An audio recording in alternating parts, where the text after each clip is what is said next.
Hey guys, मैं हूं आपका दोस्त कमल कुमार और आज मैं आपको पढ़ाने जा रहा हूं phasor diagram for the T model of the medium transmission line का। तो हमको सबसे पहले पता होना चाहिए what is medium transmission line. तो मीडियम ट्रांसमिशन लाइन तो आपने मतलब पढ़ी होगी। तो मैं क्या काम करता हूँ कि सबसे पहले इसका फेजर डायग्राम प्लॉट करने के लिए हमको उसको इक्विवेलेंट सर्किट डायग्राम बनाना होगा। तो फिर चलिए इसका इक्विवेलेंट सर्किट डायग्राम बनाते हैं। तो चलो फिर मैं इसका इक्विवेलेंट सर्किट डायग्राम आपको बना के दिखाता हूँ। तो मैंने क्या काम किया कि इंडक्टर और कैपेसिटर को इंडक्टर और रेजिस्टेंस को सीरीज में किया और उनको सेपरेट कर दिया बाय द कैपेसिटर के हेल्प से। ओके, तो मैं यहाँ पे क्या लगाऊंगा, एक कैपेसिटर लगाऊंगा। तो मैंने यहाँ पे एक कैपेसिटर लगा दिया और जो हमारी सोर्स एंडिंग करंट है वो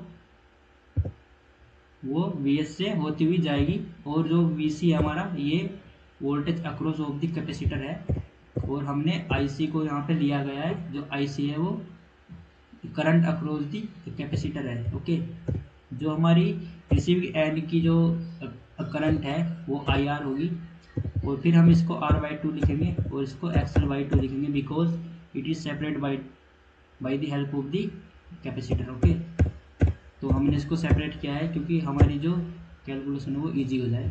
तो अब हम क्या काम करते हैं, अब हम इसे अप्लाई करते हैं KVL को। तो फिर चलिए अब मैं इसमें आपको अप्लाई करके दिखाता हूँ KVL को। तो KVL को इसमें क्यों अप्लाई कर रहा हूँ, बिकॉज मेरे को फेजर डायग्राम को रटना नहीं है, मेरे को समझना है और हम उसको डिराइव करेंगे आपके सामने बिल्कुल ईजी में। तो फिर चलिए इसमें लगाते हैं KVL को। तो KVL लगाना कोई बड़ी बात नहीं है। तो BS है यहाँ पे, तो इसको ऐसे लिख दीजिए BS इजिकल्स टू।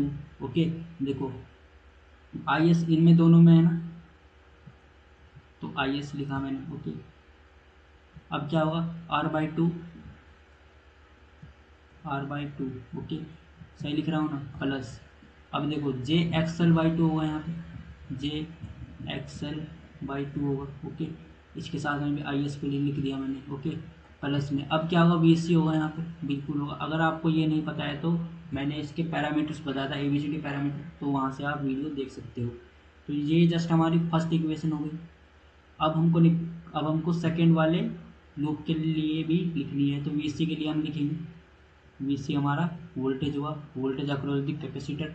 उसके लिए हम कैसे लिखेंगे, यहाँ पे देखो IS की जगह पे क्या आ जाएगा, वहाँ पे IR आ जाएगा सेम। तो IR लिखा मैंने। ओके, IR, उसके बाद R/2। ओके, फिर आएगा JXL/2, उसके साथ में क्या आएगा, IR आएगा, JXL/2 और यहाँ में लिख दिया IR मल्टीप्लाई में प्लस। अब देखो यहाँ पे BC आया तो यहाँ पे क्या आएगा, VR आएगा, सेम चीज़ पिछली वाली वीडियो की तरह, तो VR आ गया। ओके, ये हमारी दूसरी इक्वेशन हो गई। अब देखो इसी इक्वेशन की हेल्प से हम बनाएंगे फेजर डायग्राम। वो हम कैसे बनाते हैं उसको देखो। अब आपको पता होना चाहिए कि व्हाट इज फेजर डायग्राम। तो फेजर डायग्राम क्या होता है, फेज होता है ना, बस हमको फेज को प्लॉट करके दिखाना होता है। फेजर डायग्राम ओके, एग्जाम में आता है, बहुत इंपॉर्टेंट है। तो चलो फिर फेजर डायग्राम बनाते हैं with the help of equation. तो देखो अगर मैं बात करूँ इसकी, तो यहाँ पे जो आपको VR दिख रहा है, ये VR क्या है, रिसीविंग एंड वोल्टेज है। ओके, तो हमको उसको रेफरेंस मानना पड़ेगा। बिकॉज हमको रेफरेंस क्यों मानते हैं, मैं आपको एक चीज़ बता दूँ यहाँ पे। मान लो मैंने आपको बोला कि आप एक लाइन को ऐसे करके प्लॉट करो और इसमें ये क्या हुआ, ये Y हुआ और ये भी Y हुआ, ये जस्ट X और ये X हुआ।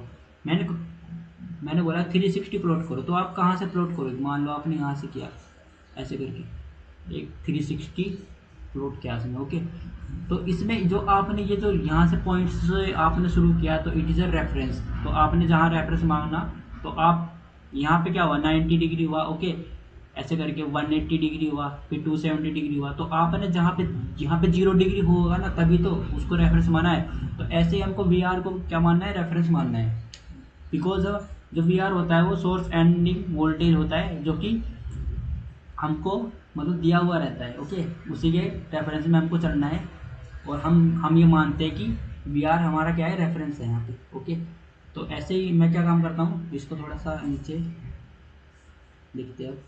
फर्स्ट इक्वेशन से हम देखते हैं, बट पहले मेरे को क्या करना है, वी आर को क्या मानना है, रेफरेंस मानना है। तो यहाँ पे मैंने वी आर को एज ए रेफरेंस मान लिया। ये लो, ये जस्ट हमारा क्या है, वी आर होगा, वी आर ये होगा। अब सपोज दैट, मैं इसको वी आर को सही से, अब सपोज दैट, ठीक है, ये हमारा क्या हुआ, ये हमारा वी आर हुआ। अब सपोज दैट ये जो हमारा लोड यहाँ पे है मान लो, ठीक है, तो वो लोड हमारा लैगिंग नेचर का हुआ, तो हम तब क्या करेंगे, मान लो यहाँ पे जो लोड लगा हुआ है, अगर मैं इसको थोड़ा सा ऐसे करके बनाऊँ, तो ये मान लो कोई हमारा लोड है यहाँ पे लगा हुआ, ठीक है, और ये लोड हमारा क्या है, रजिस्टिव नेचर का हुआ, तो ये लैगिंग नेचर का हुआ ना, ठीक है, तो ये क्या हुआ, ये लोड क्या हुआ हमारा, लैगिंग हुआ, मान लो लैगिंग। तो अगर ये लैगिंग हुआ तो इसमें जाने वाले जो करंट है आई आर है, वो क्या होगी, वो लैग करेगी किससे, वी आर से, तो उसको भी हमको फेजर डायग्राम में दिखाना पड़ेगा। तो करंट हमारी लैग करती है किससे, we are say, at angle of phi R, मान लो यहाँ पे ये कोई हमारा, ये इसने इसको लैग कर दिया कितने में, फाई आर एंगल पे, तो फाई आर पे ये लैग कर गई, कौन, आई आर इसको। ओके, बहुत ईजी है, कुछ नहीं है इसमें। देखो वी आर हमको मिला, आई आर हमको मिला। ओके, अब हम देखते हैं कि वी आर आई आर क्या हमारे इक्वेशन में है कहीं पे। देखो आई आर यहाँ पे भी है और वी आर यहाँ पे भी है, सही है। तो अब मेरे को क्या काम करना है, अब मैं वी सी यहाँ से आराम से निकाल सकता हूँ, बट मेरे को पहले देखना पड़ेगा कि ये जो आर बाई टू है और ये एक्सएल बाई टू है, इसको भी मेरे को यहाँ पे शो करना पड़ेगा, सही है। तो देखो आई आर, ये क्या हुआ, ये आई आर हुआ हमारा, सही है। अब आई आर क्या है हमारा, आर बाई टू के लिए सेम फेज में रहेगा आई आर, क्योंकि रेजिस्टेंस में क्या होता है, सेम फेज होता है ना, रेजिस्टेंस में जो है वोल्टेज भी सेम फेज में रहता है और करंट भी सेम फेज में रहता है। तो आई आर की डायरेक्शन में ही ये क्या होगा, ड्रॉप होगा, आर बाई टू बिल्कुल होगा। तो सपोज दैट ये डायरेक्शन ऐसे जा रही है, बट मैं इसको ऐसे करके बना सकता हूँ। ये क्या है, ये डायरेक्शन हुआ हमारा, ये क्या है हमारी, ये हमारा ड्रॉप हुआ क्या, आर बाई टू, मैं इसको आर बाई टू बोल सकता हूँ, बिल्कुल सही है। अब क्या हुआ हमारा, अब आर बाई टू ये हुआ, अब जे एक्सएल बाई टू हुआ। अब देखो आई आर ये हुआ हमारा, ठीक है। अब जे एक्सएल बाई टू मतलब क्या, इंडक्टर, इंडक्टर क्या होता है, 90 डिग्री क्या करता है, लैग करता है, सही है। इंडक्टर जो करता है वो 90 डिग्री क्या करता है, लैग करता है। ओके, अब आई आर ऐसे हुआ हमारा, मान लो इसमें, तो इंडक्टर कहाँ पे जाएगा हमारा, आई आर की ये डायरेक्शन हुई, तो इंडक्टर इसकी जो है 90 डिग्री ऐसे जाएगा। ये मान लो हमारा इंडक्टर हुआ, ओके, इसने इसको जो है 90 डिग्री एंगल पे क्या कर रहे हैं, लैग किया इसने, सही है। अब देखो अब क्या हुआ, देखो हमको आर बाई टू ये है और ये क्या हुआ, एक्सएल बाई टू है, एक्सएल बाई टू, ये हमारा एक्सएल बाई टू हुआ। ओके, सेम चीज़ मैं आपको इसलिए दिखा रहा हूँ बना के, ताकि आपको याद रहे और आप इसको थोड़ा थोड़ा बनाते रहो कॉपी में, तो आपको याद हो जाएगा। अब मैं क्या काम करता हूँ, देखो अब देखो, अब मेरे को R by two XL by two मिला, अगर मैं इन दोनों को जोड़ दूंगा और, तो मेरे को क्या मिल जाएगा, सही है, क्योंकि देखो वी आर भी हमारे पास में वी आर है, ओके, आई आर भी है, आर बाई टू एक्सएल, मतलब इन तीनों को अगर मैं जोड़ दूंगा तो मेरे को वी सी मिल जाएगा। बट जोड़ूंगा कैसे, मैं इनको देखो जोड़ने का सिंपल तरीका है, यहाँ से यहाँ तक तो इनको जोड़ दूंगा ऐसे करके। ओके, तो मैंने इसको ऐसे करके यहाँ पे इसको ऐसे ऐड कर दिया, तो जब मैं इसको ऐड कर दूंगा तो मेरे को वी सी मिलेगा, बिल्कुल मिलेगा सर। तो ये मेरे को क्या मिलेगा, वी सी मिलेगा। ओके, ये मेरे को क्या मिल गया, वी सी मिल गया। अब मेरे पास में वी सी आ गया, सही है। तो अब मेरे पास में क्या आ गया, वी सी मेरे पास में आ गया। अब मैं क्या काम करता हूँ, देखो अब मैं वी एस निकाल सकता हूँ, सही है। वी एस निकालने के लिए मेरे को आई एस पता होना चाहिए, बिकॉज आर बाई टू और जे एक्स एल बाई टू, देखो आई एस, क्योंकि मैंने वी सी निकाल लिया ना, वी सी में अगर मैं इसका ड्रॉप आई एस के साथ में इनका ड्रॉप को ऐड करूँगा, जैसे ये मैंने ऐड किया, तो मेरे को वी एस पता चल जाएगा। बट मेरे को आई एस नहीं पता है, तो मैं क्या काम करता हूँ, पहले मैं आई एस की इक्वेशन लिखता हूँ कुछ इस टाइप से, मान लो। अब आई एस क्या होता है, देखो आई एस यहाँ पे आप देख पा रहे हो, बहुत ईजी है। ये क्या है हमारा आई एस, तो आई एस हमारा क्या होगा, आई आर और आई सी होगा ना, बिल्कुल होगा, क्योंकि आई आर और आई सी ही क्या है, आई एस है। अगर इन दोनों को जोड़ देंगे तो मेरे को आई एस मिल जाएगा। तो मैं क्या काम करता हूँ, इसको जोड़ देता हूँ, तो आई आर प्लस आई सी, मैंने जोड़ दिया। मेरे पास आई आर, मेरे को पता है कि आई आर तो हमारा रिसीविंग एंड का वोल्टेज है, बट आई सी, अब मेरे को क्या काम, देखो मैं आपको एक चीज़ बताता हूँ, अगर आप यहाँ पे अटक जाओ कभी, सही है, आपको वी सी तो आपको पता है ना यहाँ पे, सही है, अब अगर आपने वी सी से आई सी बना लिया, अब कैसे बनाओगे, ये क्या है, हमारा कैपेसिटर है। कैपेसिटर क्या होता है, कैपेसिटर होता है लीडिंग नेचर का, कैसा, लीडिंग नेचर, कैपेसिटर होता है हमारा लीडिंग नेचर, ये होता है हमारा लीडिंग नेचर का, सही है। तो आईसी जो है वो वीसी से क्या करेगा, लीड करेगा एट एंगल ऑफ 90 डिग्री। वो 90 डिग्री का एंगल कहाँ है, मान लो वो 90 डिग्री का एंगल ये है, ये कौन सा एंगल हुआ, 90 डिग्री का, ओके। तो इसने इसको क्या किया, लीड किया, ये क्या है हमारा आईसी हुआ, बिल्कुल हुआ ना, देखो आईसी मिल गया, पर ये वीसी से मिला ना आईसी भी, बिल्कुल। तो ऐसे सेम तो बनता है, देखो हमने आईसी को यहाँ पे बना दिया, अब आईसी हो गया हमारे पास। अब आईआर और आईसी को अगर मैं जोड़ दूंगा तो मेरे को आईएस मिल जाएगा। तो आईआर ये हुआ, आईसी ये हुआ, तो इसको जोड़ना है। अब इसको कैसे जोड़ूँ मैं, सही है, इसको जोड़, देखो अब हमने जैसे यहाँ पे बनाया ना, उसको उठा करके अगर मैं यहाँ पे ले आऊँ, देखो आप यहाँ पे देख पा रहे हो सेम ही है, इसको उठा करके मैं यहाँ पे ले आया, जस्ट बिकॉज मेरे को इसको ऐसे जोड़ना है इस लाइन में, तो मैं इसको जोड़ के आपको दिखाता हूँ। तो मैं क्या काम कर दिया, मैंने इसको ऐसे करके यहाँ से जोड़ दिया, मैं इसको यहाँ से ऐसा करके इसको उठा करके सिर्फ आईसी को यहाँ पे ले आया, कोई दिक्कत नहीं है, ऐसा हम करते हैं, वेक्टर को एक जगह से दूसरी जगह पैरेलल शिफ्ट किया जा सकता है। तो आई आर और आई सी को मेरे को जोड़ना है, तो मैं इनको ऐसे करके जोड़ दूँगा जैसे मैंने उनको जोड़ा। तो जैसे ही मैंने इनको जोड़ा तो ये क्या हुआ हमारा, आई सी, सॉरी आई एस, क्यों, आई आर और आई सी को मिला देंगे तो आई एस बन जाएगा। देखो यहाँ पे आप देखो कितना ईजी है, आई आर और आई सी को जोड़ दिया तो क्या बन गया हमारा, आई एस बन गया, बिल्कुल बन गया।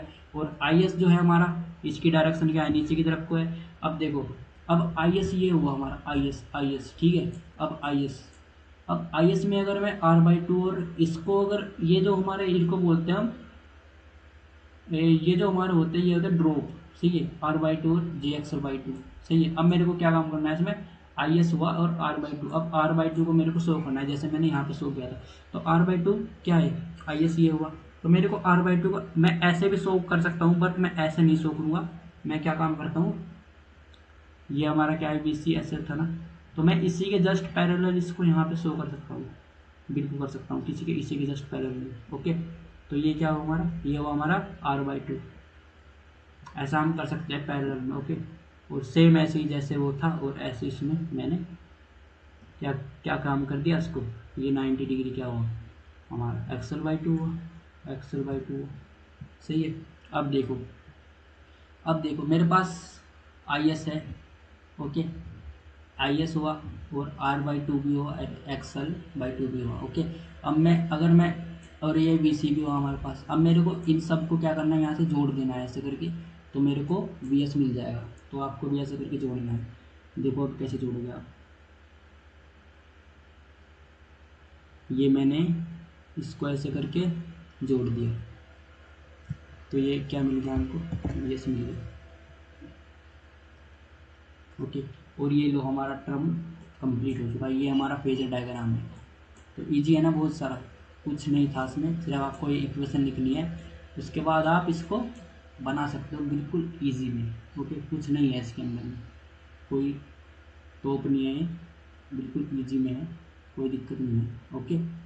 देखो इसमें क्या होता है कि आईसी को हमने उठा करके ऐसे करके लेकर आएंगे, बिल्कुल वेक्टर को हम पैरेलली शिफ्ट किया जा सकता है। और आई एस जो है वो इसी की, जो आई एस के साथ आर बाई टू है वो सेम पेज में आएगा।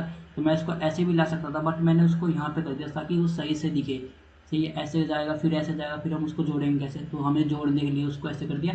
और एक्सल बाई टू उसको 90 डिग्री क्या करेगा, लैग करेगा, सही है। तो 90 डिग्री इसको क्या कर दिया, इसने लैग कर दिया, ओके। तो और मैंने इसको क्या काम कर दिया, इसको जोड़ दिया, तो हमको वी एस मिल गया। तो अब तो हमारी पूरी इक्वेशन होगी सेटिस्फाई, दो इक्वेशन थी। तो ये हमारा क्या है, फेजर डायग्राम है इसका, टी मॉडल का, टी मॉडल का। तो मैं आपके लिए रिकमेंड कर रहा हूँ, प्लीज़ हमारे चैनल को सब्सक्राइब करो। और मैंने आपको उसको बना के दिखाया, बाकी और वीडियोज़ में क्या होता है कि उसको बने को और आपको उसको रटना पड़ता है, बट अब आपको उसको रटना नहीं पड़ेगा, आप उसको आराम से बना सकते हो। तो थैंक यू।